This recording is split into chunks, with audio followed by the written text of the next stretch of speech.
Estratégias digitais para vencer as eleições em 2018. A gente vai falar sobre estratégias para vencer as eleições, SEO, mídias sociais, links patrocinados, o que pode e o que não pode. E essa empresa aí que elegeu o Trump e chegou com tudo no Brasil. Eu aposto que vocês têm muitas dúvidas e a gente está aqui para ajudar a esclarecer muitas delas. Nessa sequência de conteúdos que vocês vão acompanhar a partir de agora, tem uma série de lives, uma série de e-books, de materiais que vão ajudar vocês a traçarem as estratégias para vencer as eleições em 2018. Vão ajudar vocês a criar conteúdo, posicionamento, como posicionar um candidato num cenário tão diferente. Essa primeira eleição, onde a gente tem tantas pessoas conectadas, a classe C, a classe D, a classe E, tá todo mundo na internet, criando conteúdo, engajando, fazendo conversa, barulho. E aí? Como é que você vai criar suas estratégias e posicionar nesse cenário? E as fake news? Vocês já viram algum case recente, enfrentaram alguma situação envolvendo fake news? Agora é a bola da vez, né? Principalmente com a empresa CA-A Ponte, que chegou ao Brasil agora para mudar o cenário das eleições. Você sabia que lá em 2014, mais de 15% de toda a conversa em torno de discurso eleitoral e do discurso de política foi controlado por robôs? É de assustar, não é? Mas robôs, o que são os robôs? Aposto que essa é uma pergunta que também está na cabeça de muita gente. O que você acha? Conta aí pra gente nos comentários o que são os robôs. Vou olhar, hein? Ó. Quando a gente fala de robôs, é muito virtual o papo, né? São sistemas que ficam varrendo a internet e gerando conteúdo. Então são programas mesmo de computadores. Não são robozinhos, aquela pessoa tipo um ciborgue, né? É um sistema que varre a internet e gera conteúdo de acordo com o que você está falando, de acordo com as pretensões políticas. Pensem que existem uma diversidade enorme de perfis na internet, de pessoas que você acha que são válidas. Elas têm amigos reais, elas conversam, dão bom dia, elas almoçam, postam fotos, dão boa noite. Esporadicamente emitem uma opinião sobre um jogo, sobre um assunto político, ainda não estão ativos. Da noite para o dia, essa pessoa começa a ser ativa politicamente, a tuitar, escrever no Facebook, falar no seu perfil abertamente as suas pretensões políticas. Isso aconteceu assim de uma hora para outra? Não, na verdade, esse perfil foi ativado para alguma campanha. Isso aconteceu de forma muito comprovada na eleição do Fluminense, vocês viram? Foi sensacional, tinha vários perfis inativos, o cara era porteiro, o outro era professor, e eles tuitavam sobre o dia a dia. E aí, num determinado dia, esse cara que era porteiro tuita assim, boa noite, amigos, estou indo dormir, posta no Facebook. 1 minuto depois, ou 10 minutos depois, um comentário de alguém falando sobre a eleição, e ele vai lá e responde, fala, não, minha torcida é pelo fulano. Esse perfil estava monitorado. Se você olha, e tem vários prints aí na internet, vocês podem olhar, esse perfil tweetava e publicava 24 horas por dia. É uma pessoa que não dormia, não é verdade? Já foi comprovado, então, que era um perfil de um robô. Agora, vocês viram que recentemente o Facebook fez um estudo que apontava que quando as pessoas começavam a receber muito conteúdo sobre um determinado assunto dentro da sua timeline, elas mudavam a própria opinião? Imagina como vão ser nessas eleições agora, quando todos os nossos amigos virtuais estão recebendo conteúdo e multiplicando o conteúdo. E as fake news? Recentemente, a Polícia Federal abriu uma sindicância para tratar sobre fake news. É possível que até a eleição exista uma legislação que vá falar especificamente sobre fake news. Mas como vocês sabem, no âmbito da política, muita coisa ainda está em aberto, principalmente quando a gente fala de legislação. Na nossa legislação atual, não tem nada que preveja o desdobramento sobre fake news. A gente tem depois uma pessoa especialista em legislação que vai falar para vocês todos esses detalhes. Mas o que a gente já pode adiantar é que é um caminho muito nebuloso. Como nasce uma fake news? Quem arrisca um palpite? Vou olhar aqui nos comentários, né? Como nasce uma fake news, como essa fake news acontece?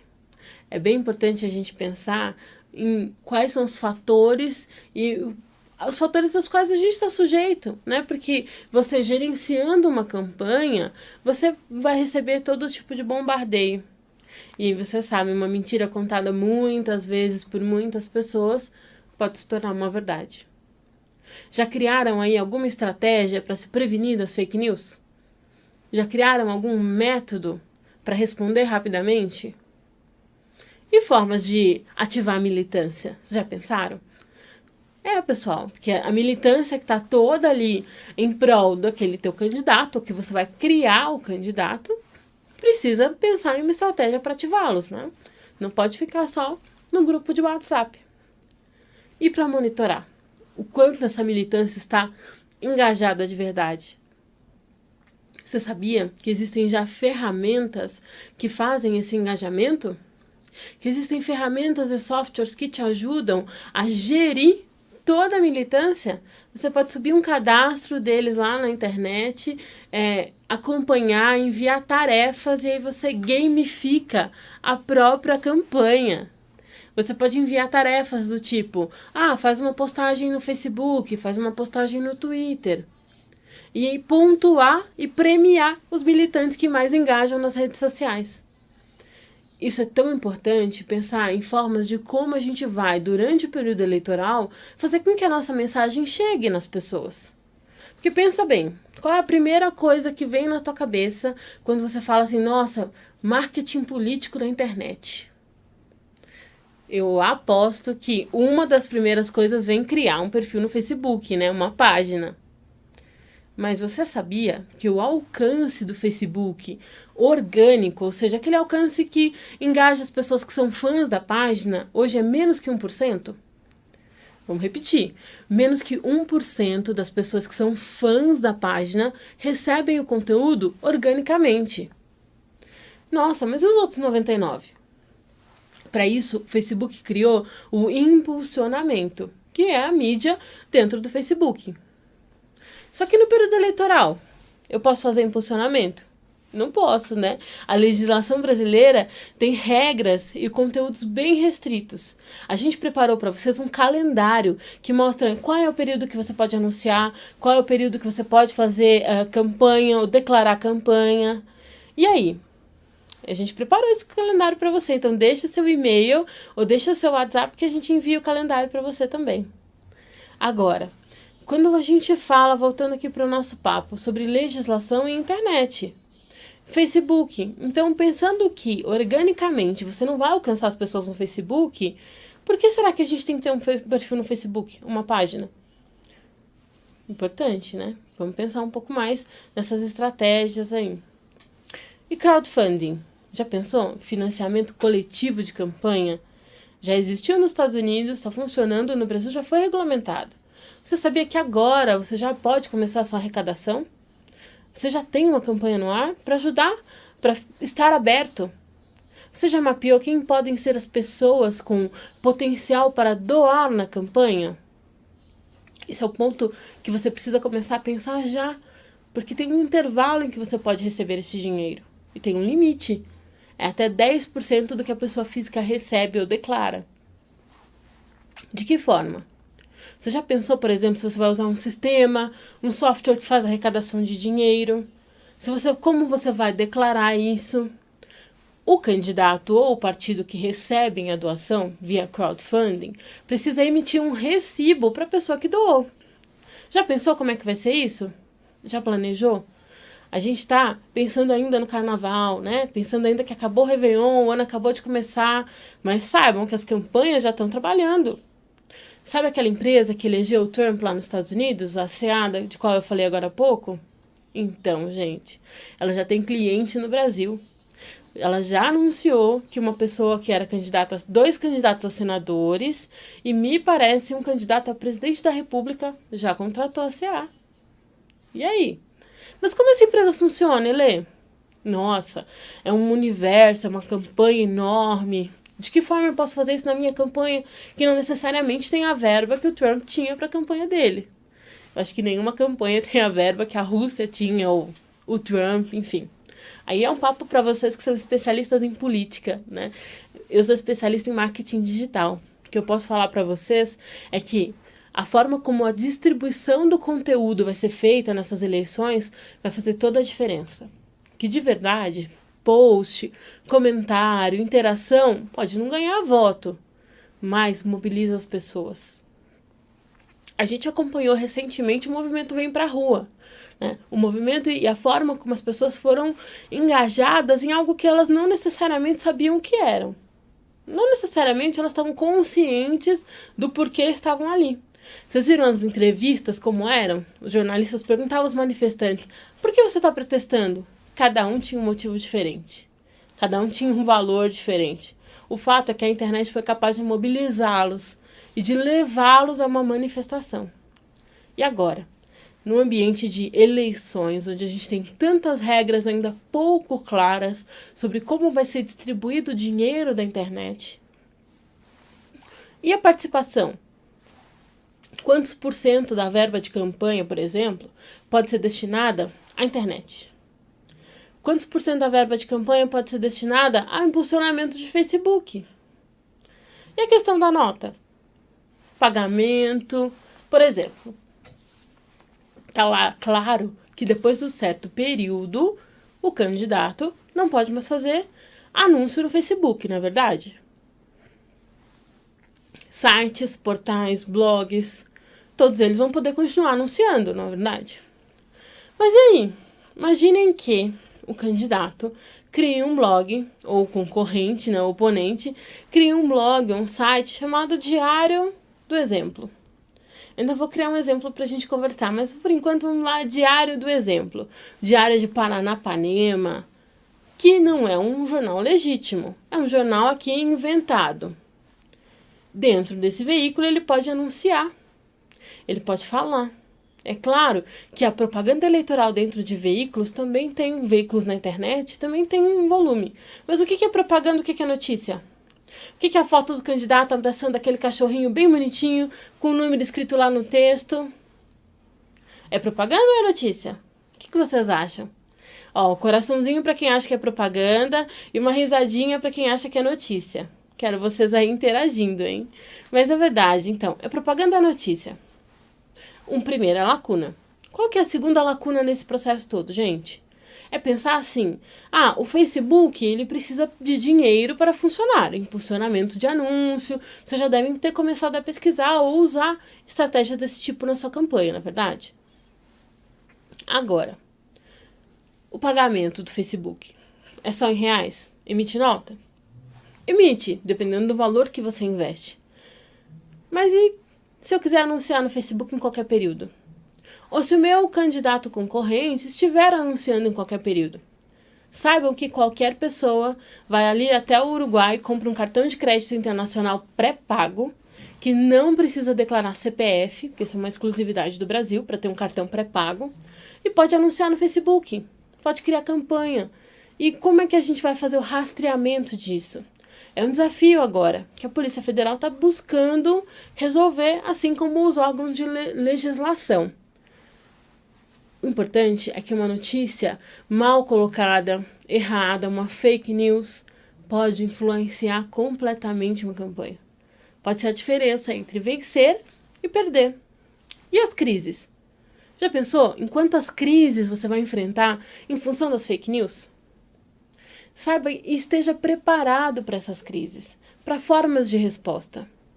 De que forma eu posso já mapear e mobilizar a minha militância para estar preparada para responder a uma fake news? Já pensou nisso? O que a gente sabe é que a crise virá. O que não pode acontecer é você estar despreparado na campanha. Super importante que você tenha informação, que você pesquise, que você crie estratégias de gerenciamento de crise, porque certamente as fake news virão. Se vem até em candidato que é santo, e imagina em todos os outros, na verdade? É bem importante que você faça primeiro essa busca no Google, mapeie quem são e de que forma estão lá as mensagens a respeito do teu candidato ou de você mesmo. Tendo feito isso, que você se prepare, crie conteúdo, crie estratégias de SEO, que vão fazer com que o seu conteúdo chegue na primeira página do Google. A primeira página do Google hoje é referência, na verdade. Qual que é a terceira coisa mais importante que a gente tem que fazer nesse momento de planejamento de campanha? Criar estratégias de gerenciamento de crise para fake news. Criar estratégias de mobilização da militância, para que estejam preparados para gerar um conteúdo que te ajude, que te defenda aí. Importante também entender quem é o seu público. Tá todo mundo na internet? A gente começou a nossa live falando disso. Um Brasil que está completamente conectado. Mas será mesmo? Nas áreas rurais, só 26% dos lares está conectado. E aí? Se eu preciso impactar o resto do público? Se ele não está conectado, significa que a mensagem que é gerada no meio digital não chegou para ele? Ou será que o filho não mostra o videozinho de WhatsApp para o pai? Por falar nisso, e o WhatsApp? É rede social? Um coraçãozinho para quem acha que o WhatsApp é rede social e uma risadinha para quem acha que não é. Não me deixem sozinha, vamos interagir, hein? Quando a gente fala de rede social, é um conceito muito amplo. Os teóricos podem ficar aqui 2 ou 3 horas discutindo com vocês se é rede social ou não. A verdade, pessoal, é que o WhatsApp é uma importante ferramenta de comunicação das pessoas em rede. Então, na minha concepção, é uma importante ferramenta de rede social, sim. Agora, e as informações e os dados gerados através do WhatsApp? Toda a campanha gerada. A gente já sabe que na última campanha presidencial, o WhatsApp foi super importante. Imagine agora que do porteiro ao eletricista, ao CEO, comunicam por WhatsApp. A gente checa o celular mais de 150 vezes num dia. Imagina se a gente pudesse todas essas 150 vezes lembrar o eleitorado do nosso candidato. E os formatos para fazer isso? Já pensaram? Se vai ser, por exemplo, um formato quadradinho, foto, número. Se pode ser um formato de vídeo diferente, engajado. Eu vi um vídeo essa semana que eu fiquei assustada. O João do Biscoito pegou a música da Frozen. Vocês viram esse case? Vou colocar ali nos links depois para vocês verem. Pegou a música da Frozen, adaptou com o conteúdo dele e pôs um número. Uma forma de engajar. Se funciona, se não, assuntos polêmicos. O fato é que ele foi eleito. O público, né, colou. E para o seu candidato? Já pensou em formas de explorar o WhatsApp? Uma coisa que eu posso te garantir. Aquela foto com o número não vai funcionar. Porque não é a forma como as pessoas compartilham o conteúdo. O que você tem que pensar são em estratégias muito claras e muito precisas para entrar nos grupos das pessoas. De que forma eu posso gerar um conteúdo para o WhatsApp nativo e tão interessante a ponto que a pessoa queira compartilhar no grupo da família, no grupo dos amigos do futebol? Faz um exercício você mesmo. Analisa o conteúdo que você tem no WhatsApp e verifica que tipo de conteúdo as pessoas vão se interessar em compartilhar. Polêmica, notícia, cobertura da cidade, tempo real. O WhatsApp vai ser uma importante ferramenta para acompanhar os debates. Sentir o resultado dos debates. Dentro de tudo isso, e no meio desse universo tão grande de redes sociais, você já pensou em monitoramento?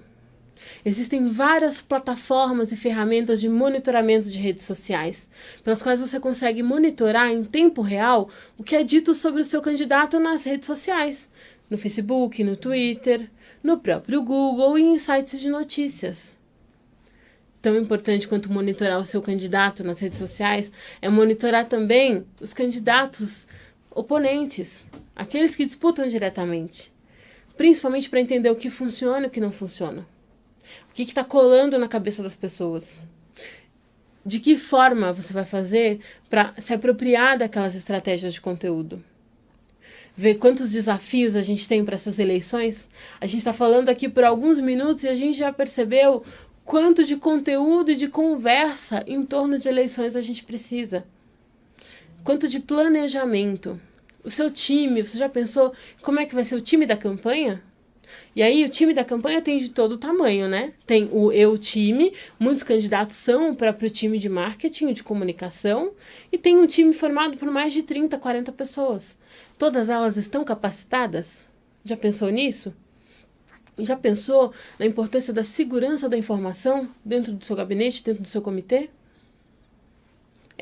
O cara de TI tem que ser seu melhor amigo para monitorar o que as pessoas, a forma como elas estão compartilhando a informação. O WhatsApp é criptografado. Vocês sabem muito bem o que é isso, né? Significa que ninguém consegue decifrar aquela comunicação. De que forma você pode controlar a circulação da informação que é sigilosa dentro do seu comitê? Outro desafio importante. E aí vocês vão ficar bravos, né? Parece que eu estou trazendo só desafios, mas é um mundo muito bacana. As oportunidades de comunicação. Pensa que quando a gente só tinha TV, o candidato ou ele tinha 1 hora de TV ou ele não tinha uma eleição. E agora? Na internet ele pode ter tanto tempo quanto ele puder gerar conteúdo que seja relevante. Então, é importante usar plataformas como YouTube, Facebook Live, para essa conversa tete a tete, olho no olho, candidato, militância, candidato, eleitor.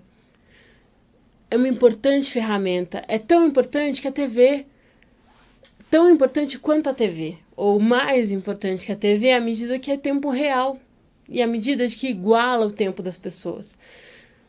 Iguala em termos de geração de conteúdo, não em termos de investimento, e a gente sabe que investimento em mídia e na internet faz toda a diferença. Mas uma estratégia de SEO bem feita, um conteúdo muito bem colocado, um canal de YouTube, pode eleger um candidato. A diferença entre voto, post é muito tênue. O fato é que a internet tem esse poder de mobilizar as pessoas, de fazer com que as pessoas interajam. E aí? De que forma você vai colocar isso dentro da sua estratégia de campanha? Já pensou como é que você vai dividir e distribuir a verba de campanha? Se você tem verba de campanha, né? Se você não tem, estratégia de crowdfunding para captar esse investimento. Quais são as melhores formas de mapear quem são os seus potenciais doadores, de conversar com eles na internet e de aumentar, portanto, o quanto você tem de verba de campanha? Isso é importante e precisa ser feito agora. Por quê? Porque você tem um tempo entre começar a anunciar e terminar de anunciar. Esse ano a eleição é mais curta, né? A gente encurtou o período eleitoral. Também é um ano de Copa do Mundo. Já pensou? Tem muita gente dizendo que a Copa do Mundo que as eleições vão dar uma barrigada na Copa do Mundo. Em termos jornalísticos, né? Para dizer que vão passar por cima. Mas será? Já pensou que um período de pleito menor, investimentos menores em campanha, você já tem que começar a trabalhar. Não dá para esperar o carnaval, gente, para se qualificar, para gerar conteúdo, para gerar interação, para engajar, para gerar comunicação com os potenciais eleitores, para posicionar o candidato. Muito importante que você aproveite todos os períodos, que você aproveite todas as redes sociais, as estratégias bem colocadas, porque muito dinheiro na internet mal colocado ou com conteúdo mal distribuído não vai gerar barulho. Pouco dinheiro com conteúdo bem estruturado, bem distribuído em boas plataformas ou numa plataforma com mais estratégia pode fazer diferença. Essa é a primeira eleição onde a gente equipara o tempo, no sentido de que a internet é tanto tempo quanto você puder gerar conteúdo. E aí? Já pensou que pode mudar o jogo? Ou já pensou que o jogo já mudou, que a gente precisa se atualizar? Precisa correr atrás, porque a eleição é a prova, não é verdade? É muito difícil o pessoal falar, como que eu vou transformar um fã num potencial cliente? Como eu vou transformar um fã de redes sociais num potencial votante, militante? Não sei nem se essa palavra existe, vocês me ajudem aí, hein? Essa palavra votante não existe. Mas é importante como eu vou usar as redes sociais para gerar esse conteúdo, para engajar a militância. Eu já pensei em plataformas e ferramentas para fazer essa militância virar, para fazer essa militância gerar conteúdo. Eu já pensei em formas de monitoramento, plataformas de monitoramento de redes sociais que eu posso usar para acompanhar em tempo real o meu candidato e o candidato da oposição. Tem plataformas, inclusive, gratuitas que nos ajudam a fazer isso. Eu conheço todas as ferramentas gratuitas que a internet tem para posicionar a minha campanha. Eu conheço todas as ferramentas pagas que a internet tem. É uma pergunta que a gente tem que se fazer o tempo todo, porque toda hora tem ferramenta nova, não é verdade? Para isso que a gente está aqui, para ajudar vocês. Contem com a gente, participem das lives, assinem aqui o nosso conteúdo para que vocês possam sempre ser avisados de todas as lives. A gente vai ter uma sequência de conteúdos e de e-books para que você acompanhe, participe e fique por dentro e vamos vencer juntos as eleições de 2018. Eu te vejo nas próximas lives, hein? Até mais!